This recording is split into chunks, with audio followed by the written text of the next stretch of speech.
Hello, everyone. It is Catherine. Nice to see you again. I am on a different computer right now, and so I'm wondering if someone can make a comment in the chat panel, just letting me know that you can see me and hear me. I see that. Yes. All right, Megan. Thank you very much for that. It's like a game, who can get in there first. So hi, welcome to the second ever quarantine chat. I'm Catherine Price. I'm really happy to see you here. As you guys know, because we're here, I'm the founder of Screen Life Balance and the creator of the Quarantine Challenge. And I just really appreciate you making the time to be with me this afternoon. So just a bit of housekeeping before we start.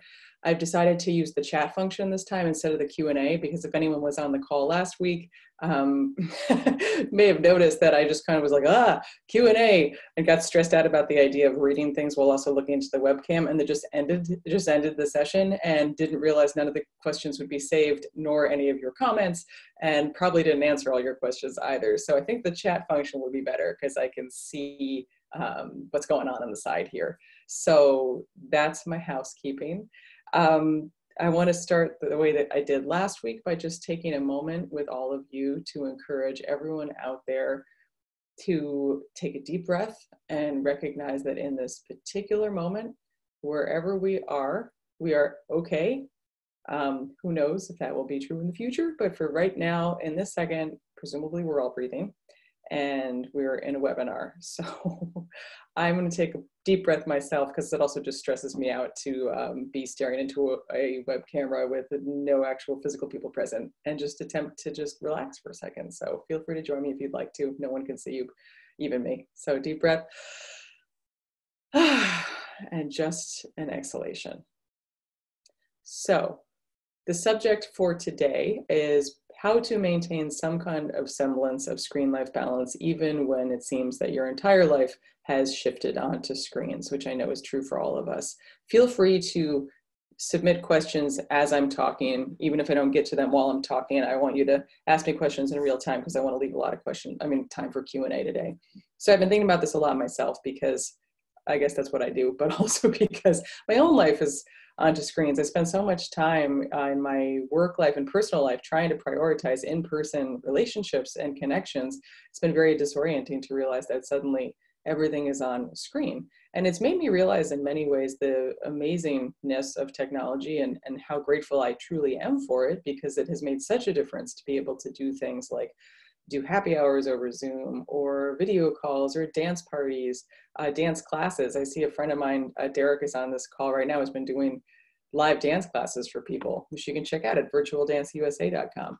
So it's really been wonderful to see the ways that you can use screens to remain connected even when we're physically apart. But at the same time, I'm finding that even the positive uses of screens are becoming a bit tiring as we get into week whatever this is of self-isolation. And I've been trying to think for myself, well, how do I create better boundaries? Because it's all too easy to just let the days start to bleed into each other, and also to realize that your screen time has quadrupled, if not more. And I know there's lots of articles out there right now that basically are saying, oh, don't worry about it, it's fine. And I think that that's true. Like, we don't want to beat ourselves up over coping strategies. That's important not to do in a time like this. But I feel that what's missing from those articles tends to be strategies for how to be more intentional about it. So yeah, fine, don't beat yourself up, but wouldn't it be nice if you also could feel affirmatively good about your own habits? So that's what I want to talk about today. And I mentioned this, so I've got, again, my sheet of paper that I'm going to look down at with some notes to myself and a few questions people have sent ahead of time. So the main message for me is that, first of all, I'm going to let self-judgment go out the window, because really, like, what's the point? No need to judge yourself. You can do that. Save that for like after the pandemic. I don't know. You can deal with it later. And also to come back to this idea that we really want to prioritize intentionality about it. Making sure that whatever we are doing on our screens is the result of a conscious choice that we feel good about, and that we feel like we've made the right decision for ourselves in the moment. And I've got two strategies for you guys to work towards making that a more regular result of your screen time. One is a technique that, if you read my book or heard me talk on the radio or anything like that, you may already be familiar with, but I think it's applicable here. And it's 3 W's. It's what for, why now, what else. WWW. The way it works is like this. If you notice you're on a screen, you try to catch yourself in the moment. Just notice that you're engaging with the screen, and you say, well, what am I doing this for? What for? And in the cases of whatever you're looking at, it could be, well, I'm doing work, or I'm checking the news, or I'm looking at my email, or I'm watching Netflix. So there's many things you could be doing right now. Then you can ask yourself, why now? Why are you doing it right now in this moment? And certainly in this moment, there may be many legitimate reasons for why you're doing it right now, because you're on a work conference call, or because you have a date with a friend to connect over Zoom or whatever it may be. And then you can ask yourself, well, what else? And you can say, well, what else could I do in this moment besides be on my screen? And then again, this is more, in your normal everyday life, you're going to have a lot more frivolous uses of screens than perhaps you are right now, just because there's so many legitimate things you're probably doing on your screens. But I really like to emphasize this what else, because this is the moment in which you take control of whatever you're doing. You make sure that what you are doing is a result of a conscious choice. So, the way it would work right now for me, obviously, is like, well, what for? Why am I using my screen? Well, it's to host this webinar. Why now? Because we all agreed to be here at 4 o'clock on a Monday afternoon.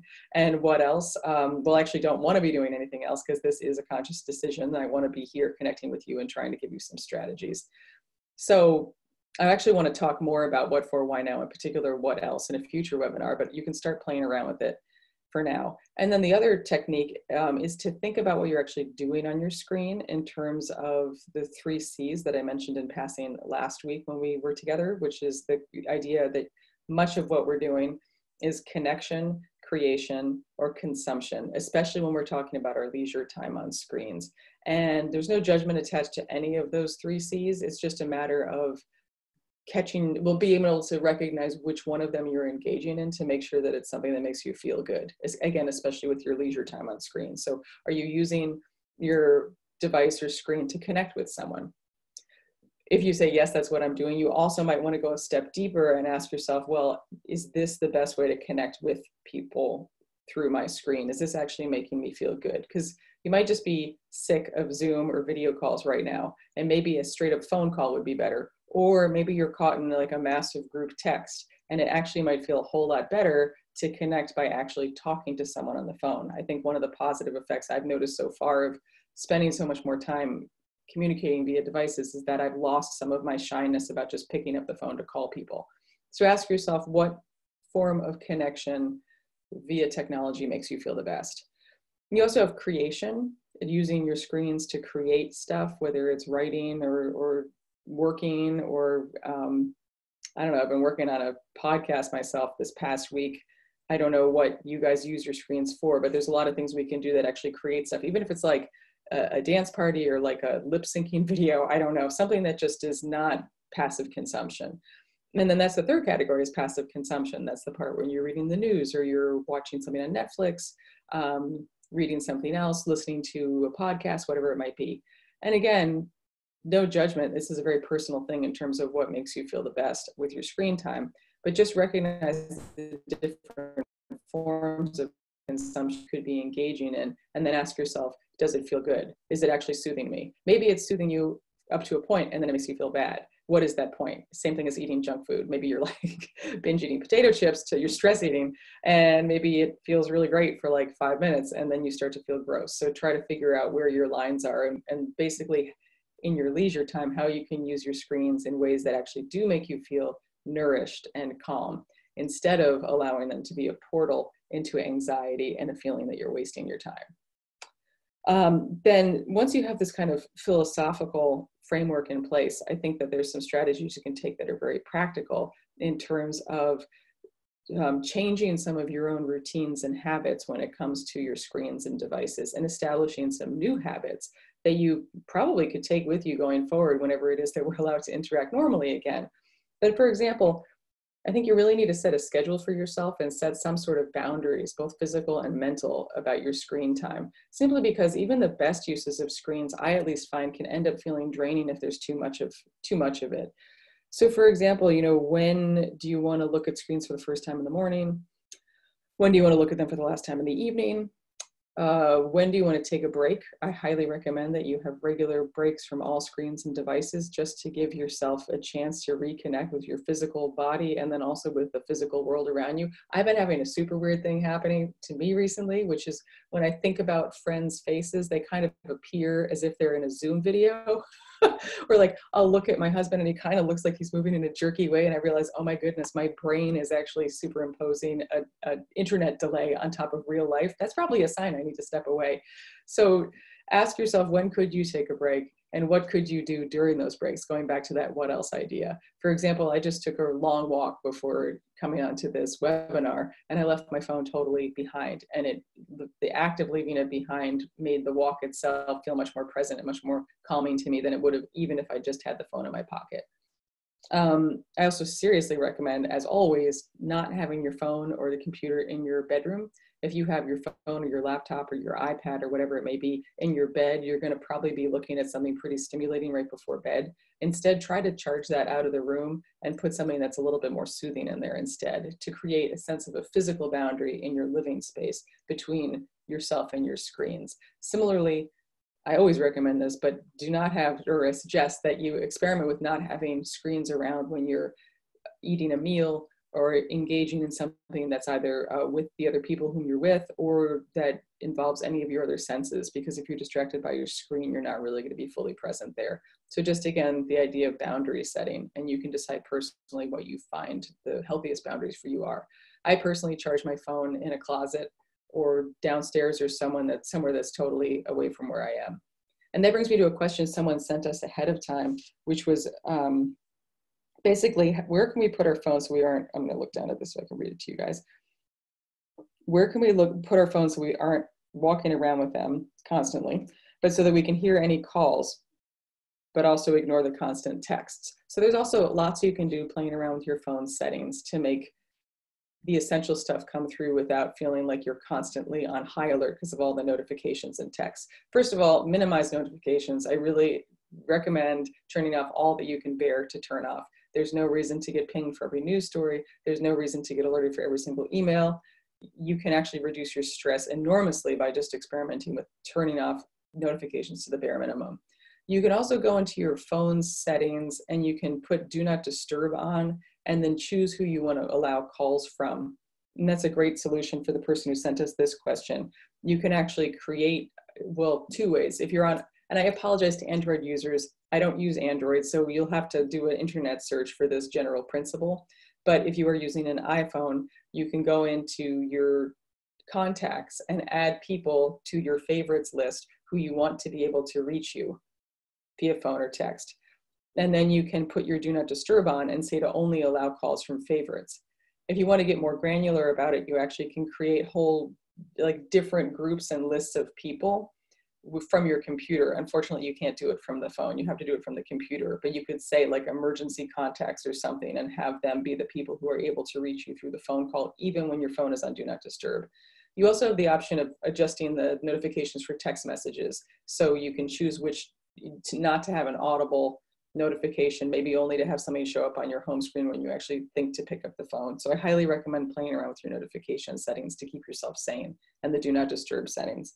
We also got a question that was speaking to the fact that many of us live alone and therefore are getting our only human contact through phones and screens. I want to connect with my people and I want less screen time, and I'm having a hard time balancing it all and feeling so darned lonely. So first of all, I hear you. And I think that's really a very thoughtful question, because it speaks to these two competing desires that we have, not to spend our whole life on screens, but also feeling desperate for connection and being in a situation where in many cases the only chance for that connection is through screens. So in that case, I would go back to what I was touching upon earlier, where I was suggesting that you can think about what sorts of connection you can have through your screens. You know, again, maybe prioritizing real phone calls or video calls over texting, because I don't know about you, but I just find texting so draining. That would be one thing. And probably my biggest suggestion. And then also, again, choosing the times where you're going to truly connect with people versus put your phone down and take a break. Let's see what else I have on my list before I turn to your questions. The centralized charging station is really helpful, like having a basket or even a bed, like you can get a box and have your phone, quote unquote, sleep there at night, just so that you know that at a certain time in the evening, you're going to part ways with your devices and you are going to your actual bedroom, which hopefully you can make into some sort of sanctuary where you get sleep, because if you're like most people, you may be having trouble sleeping. You don't want to add the phone into the mix there. And then give it a wake up time in the morning. And you can have the whole family do this. Everyone's phones can sleep in the same spot, and you can playfully catch each other if they happen to take it out where then they're not supposed to. I also really, really recommend not only taking the regular walks without your devices, but setting aside at least one evening a week where you just decide you're not going to interact with screens. People often refer to this as a tech Shabbat. There's a whole book about it called 24/6 by Tiffany Schlems, actually an excellent book that I recommend, but you don't have to necessarily do it on Friday. You could do it any night of the week. And basically what you do is turn off all your screens at a certain time and not look at them until the next morning. And whether you're alone or self-isolating with other people, I think it can be a really nice time to just slow down, acknowledge whatever you're feeling, because right now we're engaging in so much busyness as a way to kind of run away from the negative emotions we're feeling, which fair enough, that's a coping strategy, but maybe just give yourself a breath one night a week. And maybe that will also encourage you to get a bit more introspective about other things you can do to make yourself feel nourished and calmed that don't involve screens. So I think that is most of what I had prepared to say to you. And now I'm going to look over to the chat panel and see if anybody, let's see, someone is saying, so feel free to start asking questions there if you'd like to. Someone is saying, I'd love if there was a Facebook group or some way for us to keep in touch and share challenges, keep us accountable, etc. So I don't have a big presence on Facebook because I hate Facebook and distrust it for everything. But I think the idea of having some kind of digital connection is a great one in times like this. So if anyone wants to start something like that, be my guest. But I will say that my assistant Jen and I are also collecting lots of reader feedback and questions, and then trying to get that out both through our own social media feed for Screen Life Balance and Catherine Price, and also through the newsletters. So I think it would be absolutely wonderful if people have, I mean, I'm encouraging this, like, please, please, please use just reply to those newsletters and send us questions, send us ideas, etc. Let's see. How can we put these into practice? Says Jamie. I'm not sure what you are referring to with these. So if you'd like to elaborate on that, feel free. Trying to think if there's anything else important that I can share with you. I would definitely say don't get any liquids near your screens. That is, as you may have picked up on if you read my newsletter from last week, had an instance where I was taking the dance class and may or may not have experienced a situation in which my husband may or may not have spilled a glass of wine on my laptop, which is why I'm in this random spot on a desktop. That's been frustrating. So don't do that. Oh, do I have a favorite screen time tracking app? Yes, I do. And it is not Apple's Screen Time. And I'll tell you why. Because Apple's Screen Time is going to lump all of your screen time together. It's kind of like a great way to make yourself feel bad. So if you're masochistic, maybe use that one. But I think it's important to think more intelligently and thoughtfully about our screen time, more so than Apple gives us the option to. Because if you think about it, this is going to count as your screen time. And that's going to get lumped in with the hours you spent on a news site or the hours you spent on Facebook or something that might have not made you, well, hopefully this is making you feel productive or good. But you want to be able to separate out sorts of screen time, because it's not all the same, is what I'm trying to say. If you do like a FaceTime call with your best friend and you feel fantastic afterwards, more power to you. That's great screen time. So the app that I prefer is called Moment. And basically, I like it because it allows you to exclude certain apps. So you can say, you know what, I feel totally fine about Zoom right now, or I feel completely fine. I mean, I normally give Google Maps as an example, like a navigation app, but I don't know if people are really going anywhere right now. Music, maybe you feel totally fine about Spotify time. So why count that? So Moment, I think it's in the moment.io, I want to say, but if you Google Moment time tracking app, it will come up. And that's my preferred one. All right, we got a couple more here. Any more book recommendations? I've been looking for more reading surrounding screen life balance. Yes. As I said, I really like Tiffany Schlane's book. This would be one of those things where I literally have a stack like this high in my office of books about about this subject because it's what I do. But now I'm not gonna be able to remember any of them. There's one called The Craving Mind by Judson Brewer. That's a scientific look about our habits and how they relate. I guess he's not talking specifically about screen time, but he's talking about habits. The Power of Habit is also very good for that.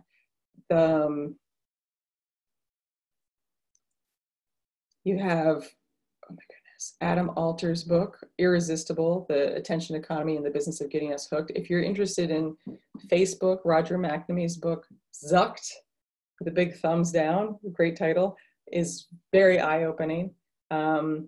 That's more if you want to just like really get into the dystopia of social media. Let me think on that though, Harley, and I will try to remember to post something about that in the newsletter because I do have a lot. And in fact, Jen, my assistant, if you think of anything I'm forgetting that's like completely obvious, please let me know so I can mention it during this. We've got,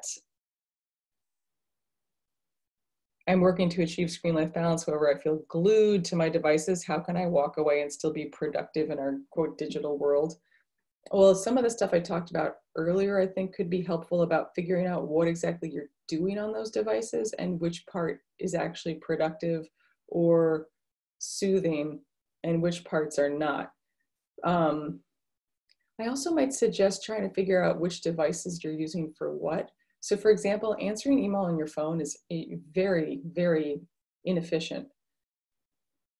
I would recommend trying to limit email checks in particular, especially if you're working at home, in which case you've got a computer right there, not doing email on your phone at all. Do that on your computer because that's somewhere where you actually can touch type as opposed to trying to type with your thumbs. So I think trying to create boundaries actually by picking what devices for what could be helpful. And again, especially if you're working from home, there's a tendency to think of any hour of the day as a potential work hour. I certainly do that myself, and I've been a freelancer my entire life. I think it's really important to kind of think ahead of time about what the structure of your day is going to be, which actually brings me to the journaling prompts that we've been sending out with the newsletters, the Sanity Saving Daily Journal prompts. I think those can be really useful. Actually, I did not plan this as a prop, but I actually have my goal crazy planner here that inspired that those journal prompts. And I'll go to a blank page just to show you guys how this works.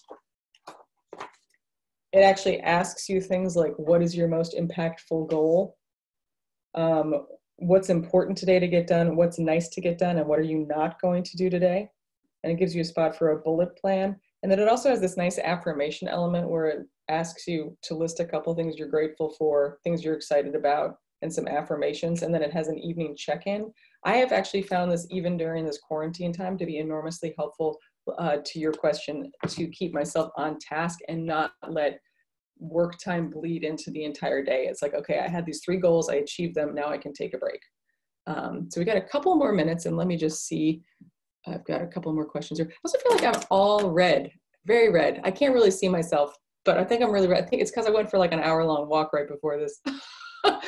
Anyway, my partner likes to have CNN on in the background. Usually I don't feel the need to keep up to date with news, but now there is so much news that's important, but all the news is so anxiety producing and depressing. Tips about limiting news consumption.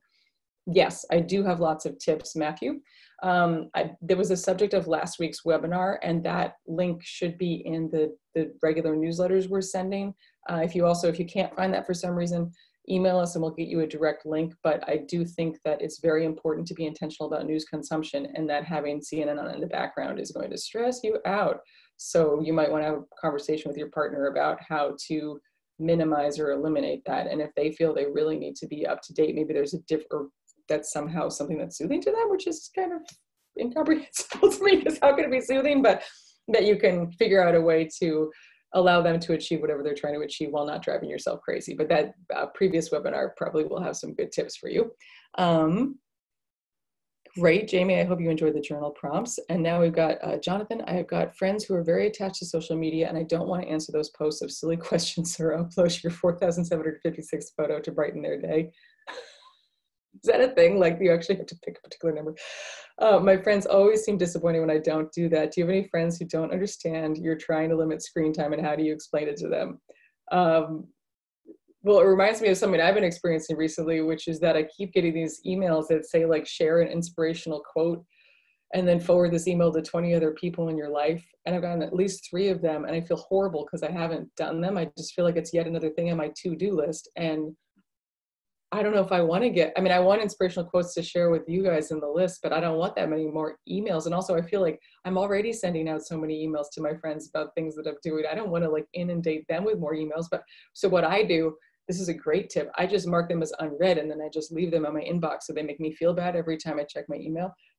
So maybe don't do that. But no, honestly, what I would suggest to you and to myself is to just, sorry, someone else is saying they feel the same way, is to communicate. I think you can gently say that you are really appreciate the spirit behind what they're asking you to do, but you're taking a break from screens right now because you're finding that you need some time for yourself. And I think a lot of people will understand that. I also think a whole lot of people feel the same way, and saying it in a gentle way. I mean, if they get mad at you, what are you going to do? Like, they're welcome to come find your phone and find your 4,756 photo and upload it to their own account. I think we all need to cope in ways that make us feel good, and that while it can occasionally be nice to share a photo or whatever, there shouldn't be any sense of obligation right now in terms of feeling that you need to share, uplift people or respond to their requests like that.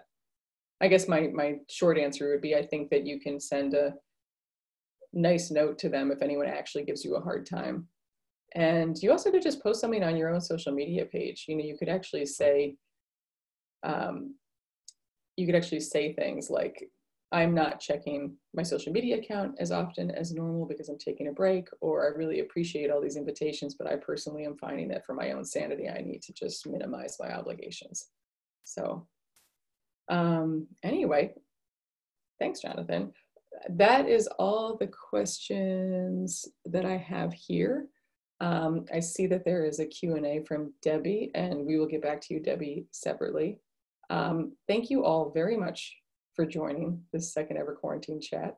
I have a lot of stuff in the works that I'm excited about because I was in a fit of, I don't know, stress creating or something. I'm working on a podcast called Quarantine Walks, which I hope to share with you soon. My first guest is Michael Pollan, the journalist and author. And that should be fun and hopefully give you something to cheer you up a bit. The basic idea is that I go on a walk with a guest virtually over the phone and record the conversation. We go out for 15 minutes in one direction and then come back for the other 15 minutes. We talk about anything other than coronavirus. And the idea is that if you're going out for a walk yourself, you can listen to this conversation and maybe feel a little bit less alone. So to the person who was talking about how they're living alone and they're really feeling the need for connection, hopefully that will help. Again, I really welcome your questions, your comments, your suggestions, your feedback, your own moments of beauty, inspiration, your quotes. Yeah, and I really, really am happy to have a community, and thank you for drawing me.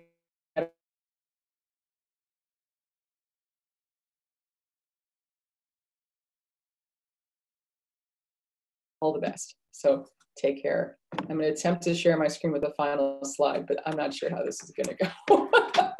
So take care, everybody.